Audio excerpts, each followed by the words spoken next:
This week, news stories focused on an untraceable airport thief who stole $4 million over a decade. But what exactly happened? An Air Canada carried high-value shipping container vanished after being transferred off the aircraft to a cargo holding facility at Toronto's Pearson International Airport. The theft of $20 million in gold and other valuables from Pearson International Airport was probably the result of a well-thought-out professional heist. And if the police don't recover the money soon, it's probably lost forever. But what indicators led to the infamous airport thief who stole $4 million over a decade? Well, this was actually the viewpoint of a professor of criminology and a former professional felon who served time in jail for his part in Canada's largest securities theft. In a telephone conversation from Quebec, Melvin Mingo stated, "Obviously, there were people on both ends." For his part in the $68.5 million bond and securities theft at the Merrill Lynch Canada Inc. offices in downtown Montreal in 1984, which is regarded as the greatest holdup in Canadian history, Mingo received a 9-year sentence for robbery and forcible imprisonment. The Pearson Airport robbery, according to Mingo, might have been carried out by a small group, but it would undoubtedly have required a broker who was familiar with the specifics of the consignment coming through the airport, or somebody who knows what's going on at the airport. The theft was probably an inside job, according to criminology professor Anna Sergio of the University of Essex in England, and gold was an especially alluring target. Sergio stated, "Of course, the value is the reason. The illegal market for gold is still highly profitable." Peel police described the theft as a rare crime from an airport holding facility that occurred shortly after the cargo was unloaded from an arriving airplane. In the limited information that has been revealed so far about the heist were no specifics on how the items were taken, nor has any information about prospective suspects been made public by the police. The gold and jewels had arrived on an international Air Canada aircraft, according to a person acquainted with the matter, and were being handled by the airline's cargo operations in a facility outside of the airport's security zone. According to the source, the cargo was housed in a rented location that the airline operated, controlled, and staffed. The Brinks Company separately acknowledged coordinating the shipment in a statement, adding, "If assets are lost at any point during transfer, we reimburse our customers in accordance with our contract terms." The business declared that it is still collaborating with police on the inquiry. Here comes the best part. When questioned on Friday about the robbery, Air Canada stated that it had no information to share and referred the Star to Peel police detectives. There are no safety concerns for passengers, according to statements made by the Greater Toronto Airports Authority, and the police stated that the theft did not include access to secured parts of the airport. Time is of the utmost importance if authorities wish to recover the stolen goods, both Mingo and Sergio emphasized. Notably, $5.75 million of the stolen assets from the 2021 crime have never been found. Mingo, who claimed to have left the criminal world, spoke about how he used to bribe brokers to assist him in heists. He answered, "I gave them 10% for the score. Someone awarded someone a good grade. Then they received their 10%. He claimed that the airport theft could have been carried out by a small team of reliable criminals. In general, he said that he would have put together a small crew to locate the shipment, capture it, and transport it. You must have at least 4 people, according to Mingo. Gold is also heavy, and it must be transported.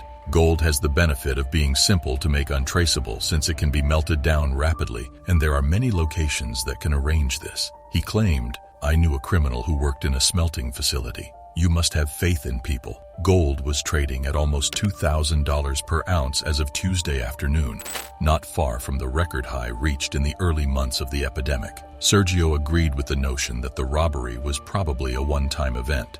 In an email, he said, "It is best to gather together for a one-off to confuse investigators in case any of them are recognized. The opportunity seen by someone on the inside to do this has probably materialized a network of offending," he claimed. In response to a question on the likelihood that the gold will be returned to its original owner, he indicated that possibility is still plausible based on the goods traceability, but usually if it doesn't get tracked soon, it probably never will, as it will most likely travel out of the country by ship or other means. As per Phil Boyle, an assistant professor of sociology and legal studies at the University of Waterloo, the heist at Canada's busiest and biggest airport raises more questions than it answers.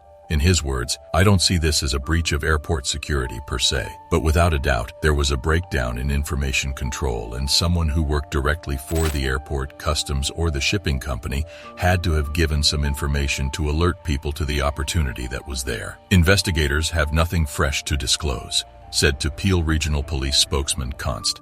Sarah Patton on Tuesday. She stated that the probe is still ongoing.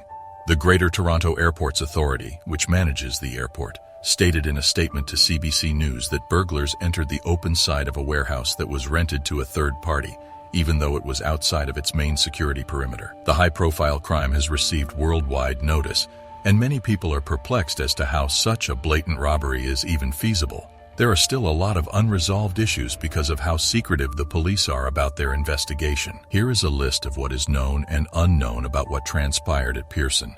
According to Duvatin, the theft was reported shortly after it was discovered. Apparently, no passengers nor GTAA employees were in danger during the incident, which did not include entry to Toronto Pearson. The authorities think this to be an isolated incident. Travelers who might be worried about passing through Pearson need not be, he added. "We do not view this as a matter of public safety. There have been no alterations to airport operations, and Pearson Airport is still operating." As of Friday, no one had been detained in connection with the crime, and police had not made any public mention of any potential suspects. The incident is still a subject of much speculation. Here are some important details that are still unclear as of right now. What the other high-value things were, where the gold and other stuff came from, and where the flight originated. Who was the owner of the stolen gold and other items? There was clearly a break-in protocol at the airport, according to former RCMP Deputy Commissioner Pierre-Yves Bourdet, because there are tight regulations to follow when these sorts of goods arrive at an international port to assure their protection. "It is quite surprising," Bourdet told CBC News, "that you have a container that was breached and $20 million has essentially vanished." He anticipates that the inquiry will look into the origin of the container. How was the procedure carried out? In the opinion of Bourdet, it was not just one or two people who decided on a whim to try their luck at stealing this particular container. These people are clearly well-structured, organized, and in possession of prior knowledge. They also likely had this prepared and planned far in advance.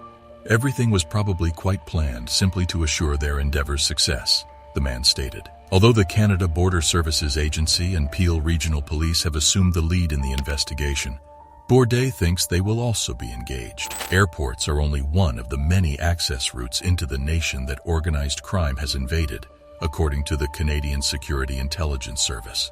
Shortly after, the authorities received a missing persons complaint for the shipment. Duivestein refused to provide the origin or final destination of the aeroplane transporting the package. "This is really uncommon," he noted. Authorities said there are no suspects and that they are still looking for the package. The Greater Toronto Airports Authority stated in a statement on Thursday that the burglars gained entry to the public side of a warehouse that is leased to a third party outside of our primary security line. This did not involve access to Toronto Pearson itself and posed no threat to either passengers or GTAA staff. The cargo warehouse where the alleged crime allegedly occurred or the airline involved has not been disclosed by either the police or airport officials.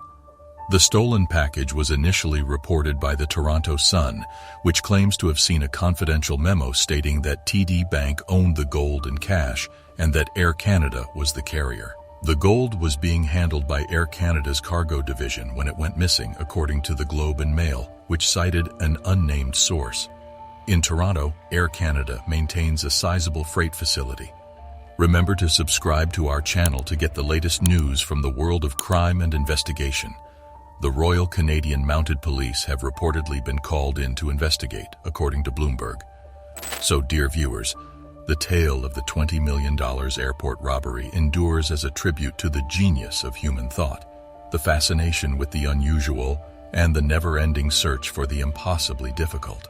Click on the video links popping on your screens to watch our other videos in a similar domain. And as always, we'll catch you up in the next video. Until then, stay safe.